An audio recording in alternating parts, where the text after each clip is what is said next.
بسم اللہ الرحمن الرحیم۔ السلام علیکم۔ شہید یا تو فاعل کے معنی میں آتا ہے یعنی حاضر ہونے والا، چونکہ شہید موت سے پہلے ہی اپنے مقام پر حاضر ہو جاتا ہے یعنی اسے دیکھ لیتا ہے، اسی لیے اسے شہید کہتے ہیں۔ یا یہ مفعول کے معنی میں آتا ہے یعنی جس پر حاضر ہوا جائے، چونکہ فرشتے شہید کے پاس حاضر ہو کر اسے خوشخبری سناتے ہیں، اسی لیے اسے شہید کہتے ہیں۔ محترم ناظرین، قرآن پاک اور صحیح احادیث میں شہید کی 20 اقسام بیان کی گئی ہیں، یعنی 20 ایسی وجوہات ہیں کہ جن سے مرنے پر مرنے والا شہادت کا درجہ پا لیتا ہے۔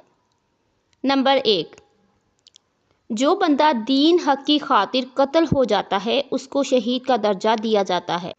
نمبر 2، جو بندہ پیٹ کی شدید بیماریوں میں مبتلا ہو، مثلاً لوز موشن اور گردوں کی بیماری کی وجہ سے بندے کے پیٹ میں پانی بھر جائے، اگر اس حالت میں مریض کی موت واقعہ ہو جائے تو اسے بھی شہید کہا جائے گا۔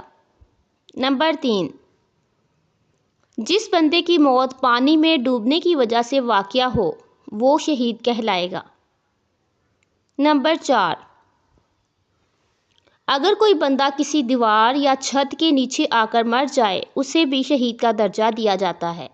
نمبر 5، جو بندہ طاعون کی بیماری میں مبتلا ہو اور اگر اس کی موت اس بیماری میں واقعہ ہو جاتی ہے تو اسے بھی شہید کا درجہ ملتا ہے۔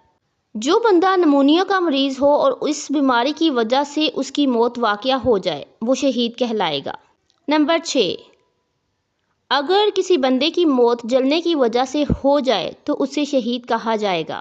نمبر 7، اگر کسی عورت کو حمل ہو اور اس حالت میں وہ مر جائے تو وہ شہید کہلائے گی۔ نمبر 9، اگر غیر شادی شدہ عورت مر جائے یا کنواری عورت مر جائے تو وہ بھی شہید کہلائے گی۔ نمبر 10، جو عورت حاملہ ہونے کے بعد بچے کو جنم دینے سے پہلے مر جاتی ہے وہ شہید کہلائے گی۔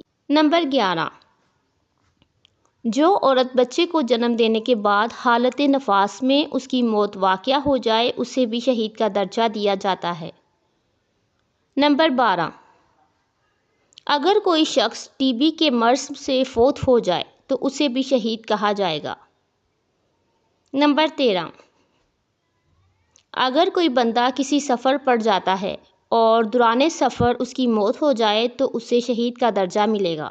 نمبر 14، اگر بندہ جہاز کا سفر کر رہا ہے اور وہ جہاز سے گر کر مر جاتا ہے تو اسے بھی شہید کہا جائے گا۔ نمبر 15، اسلامی ملک کی حفاظت کرتے ہوئے کسی کی موت رونما ہو جائے تو وہ بھی شہید کہلائے گا۔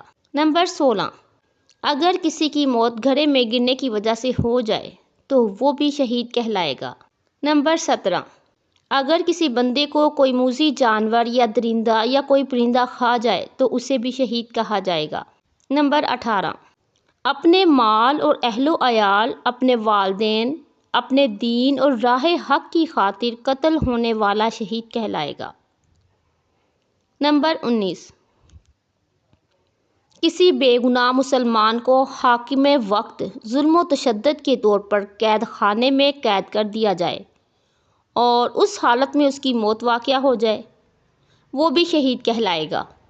نمبر 20، جو بندہ دل سے اللہ تعالیٰ سے دعا مانگے، اے اللہ پاک مجھے شہید کا درجہ عطا فرما، تو ایسے بندے کی موت اگر بستر پر بھی ہو جائے تو اگر اللہ تعالیٰ اس کی دعا قبول فرما لے تو اسے بھی موت کے وقت شہید جتنا ہی ثواب ملے گا۔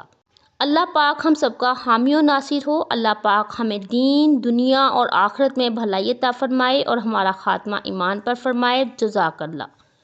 محترم ناظرین، ویڈیو پسند آئے تو کامنٹ سیکشن میں ضرور بتائیے گا، ویڈیو کو لائک اور شیئر ضرور کیجیے گا، اور جو میرے چینل پر نئے ہیں وہ میرے چینل کو سبسکرائب کر لیجیے۔ اللہ حافظ۔